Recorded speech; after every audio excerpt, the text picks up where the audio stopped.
Hello दोस्तों, आप सभी का स्वागत है हमारे इस न्यूज़ चैनल पर। आज मैं 35 इम्पोर्टेंट क्वेश्चन लाया हूँ लुसेंट का फर्स्ट पेज। और आप कितना सही कर रहे हैं कमेंट बॉक्स में ज़रूर बताइए। चलिए पहला प्रश्न से शुरू करते हैं।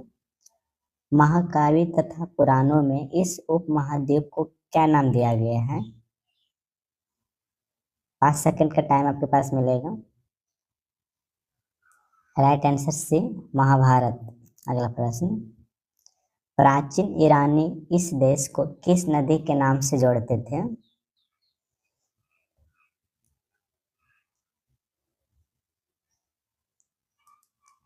राइट आंसर बी, सिंधु नदी के नाम से। अगला प्रश्न।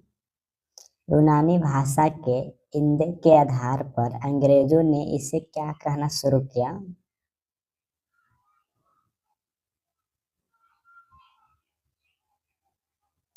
इंडिया। Right answer D. अगला प्रश्न। विंध्य की पर्वत श्रृंखला देश के मुख्य रूप से किन दो भागों में बांटती थी?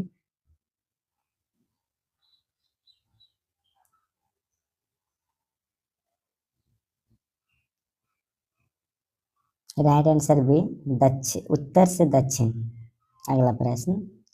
भारत की जनसंख्या का निर्माण जिन प्रमुख नस्लों के लोगों के मिश्रण से हुआ उनमें निम्नलिखित में कौन शामिल नहीं है? अगर आप लुसेंट का फर्स्ट पेज अगर आप सही से पढ़े हैं तो इसका आंसर आप दे सकते हैं। राइट आंसर डी, नॉर्डेट। अगला प्रश्न। नॉर्डेट का अगला प्रश्न। इतिहास को 3 भागों में बांटा गया, प्राचीन मध्यकालीन और आधुनिक मध्यकालीन। बांटने का श्रेय किस जर्मन इतिहास को जाता है?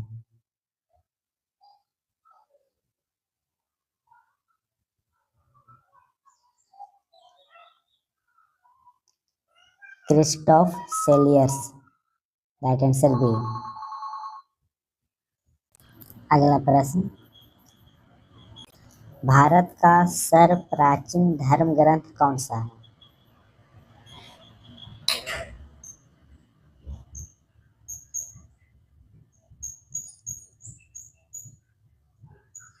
राइट आंसर वेद। अगला प्रश्न। प्राचीन भारतीय इतिहास के विषय में जानकारी मुख्यतः कितने स्रोतों से प्राप्त होती है?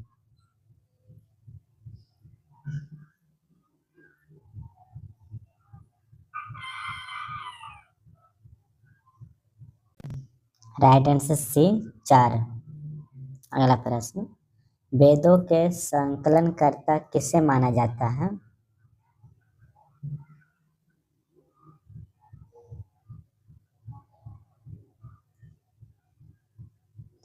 महर्षि कृष्ण द्वैपायन वेद व्यास को। अगला प्रश्न।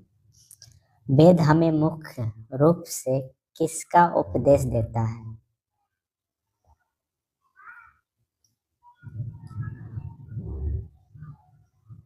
वासुदेव कुटुंबकम का।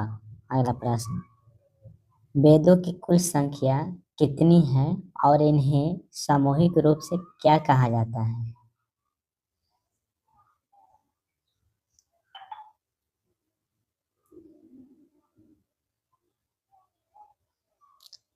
चार संहिता।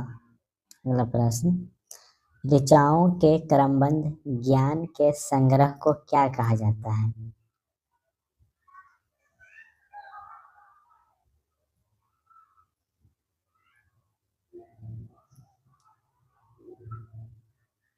ऋग वेद कहा जाता है। अगला प्रश्न। ऋग वेद में कुल कितने मंडल हैं?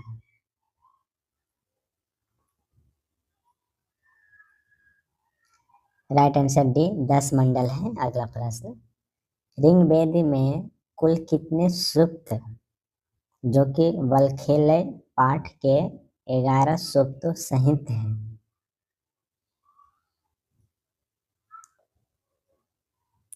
राइट आंसर सी,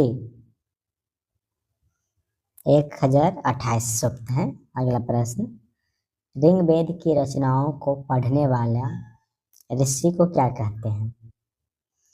लूसेंट का फर्स्ट पैराग्राफ सही से पढ़े हैं तभी आप आंसर बता सकते हैं, ऐसे आप नहीं बता सकते। मैं आपको 99% गारंटी लेता हूँ, ऐसे नहीं बता सकते हैं, क्योंकि इसका मैं निचोड़ लाया हूँ आपके लिए। हो तो अगला प्रश्न, ऋग्वेद में कुल कितनी रचनाएं हैं?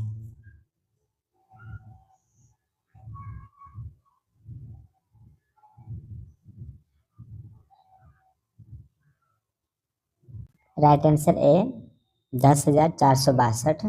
अगला प्रश्न, महर्षि विश्वामित्र द्वारा रचित ऋग्वेद के तीसरे मंडल में किस प्रसिद्ध मंत्र का उल्लेख है?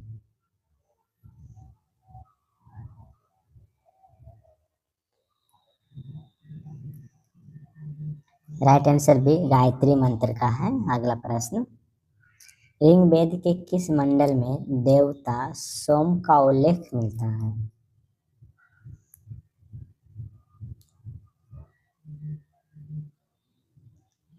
राइट आंसर सी 9वें मंडल में। अगला प्रश्न, ऋग्वेद के 8वें मंडल के हस्तलिखित ऋचाओं को क्या कहा जाता था?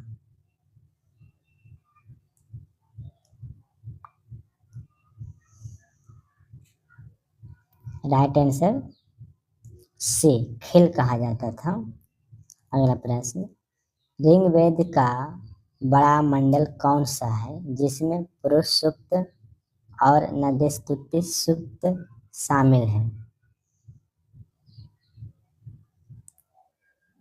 ऋग्वेद का सबसे बड़ा मंडल कौन सा है? सिंपल सी भाषा में 10वां मंडल है। अगला प्रश्न, वर्तमान में प्रचलित ग्रेगोरियन कैलेंडर किस धर्म गुरु के जन्म वर्ष पर आधारित है?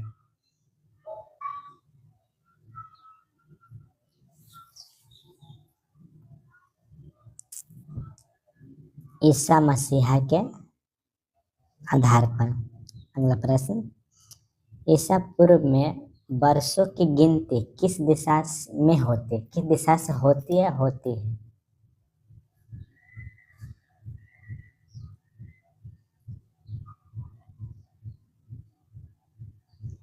उल्टी दिशा से।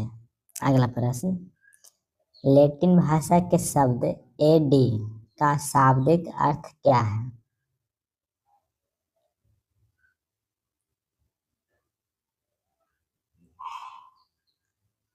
राइट आंसर सी।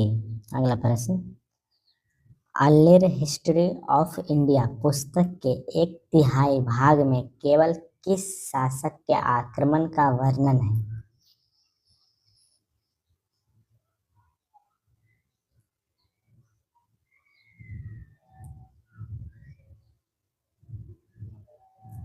राइट आंसर सी सिकंदर का। अगला प्रश्न, बावनावतार के किन 3 पंगों का आख्यान का प्राचीनतम स्रोत कौन सा वेद है?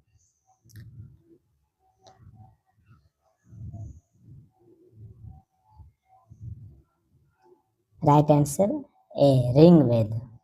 अगला प्रश्न, भागवत पुराण के अनुसार मानव रूप में प्रकट होने वाला भगवान विष्णु के पहले अवतार कौन थे? पुराण के अनुसार बोला जा रहा है।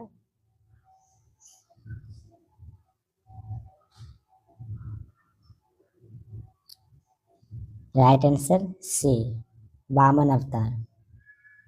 अगला प्रश्न, वामन अवतार को दक्षिण भारत में किस नाम से जाना जाता था? वामन अवतार एक ब्राह्मण में जन्म लिया था जिसको बौना भी एक कहा जाता था। उपेंद्र। Right answer B. अगला प्रश्न, चतुर्वर्ण्य समाज की कल्पना का आदि स्रोत पुरुष सूक्त ऋग्वेद के किस मंडल में वर्णित है?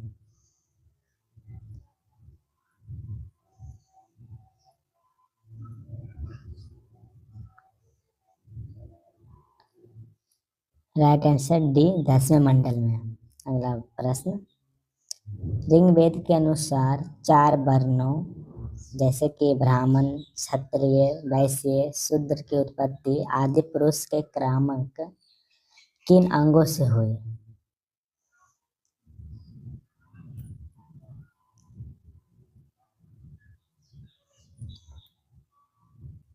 राइट आंसर ए। मुख, भुजाओं, जंघाओं और चरणों। मुख से ब्राह्मण, भुजाओं से क्षत्रिय, जंघाओं से वैश्य और चरणों से शूद्र। अगला प्रश्न, ऋग्वेद के कई परिच्छेदों में प्रयुक्त आधान्य जिसका वध नहीं किया जा सकता है शब्द का संबंध किससे है? आधान्य शब्द का संबंध किससे है? राइट आंसर सी, गाय से। अगला प्रश्न, ये आपका लास्ट प्रश्न था और आपने 35 में से कितना सही किए हैं और आपका स्कोर कितना था वो मुझे कमेंट बॉक्स में बताइए ताकि मैं उस लेवल पर और इससे बेस्ट वीडियो ला सकूं। और आपका एक चैलेंज का वीडियो था और आपने कितना सही किए कमेंट बॉक्स में एक बार जरूर मैसेज करें ताकि हमको भी अनुभव लगे कि आप लुसेंट किस तरह से पढ़ाई कर रहे हैं। हम लुसेंट पढ़ने का तरीका भी आपको बता सकते हैं। मैं अपना एक्सपीरियंस आपको शेयर कर सकता हूँ। वीडियो देखने के लिए बहुत बहुत धन्यवाद दोस्तों। जय हिंद।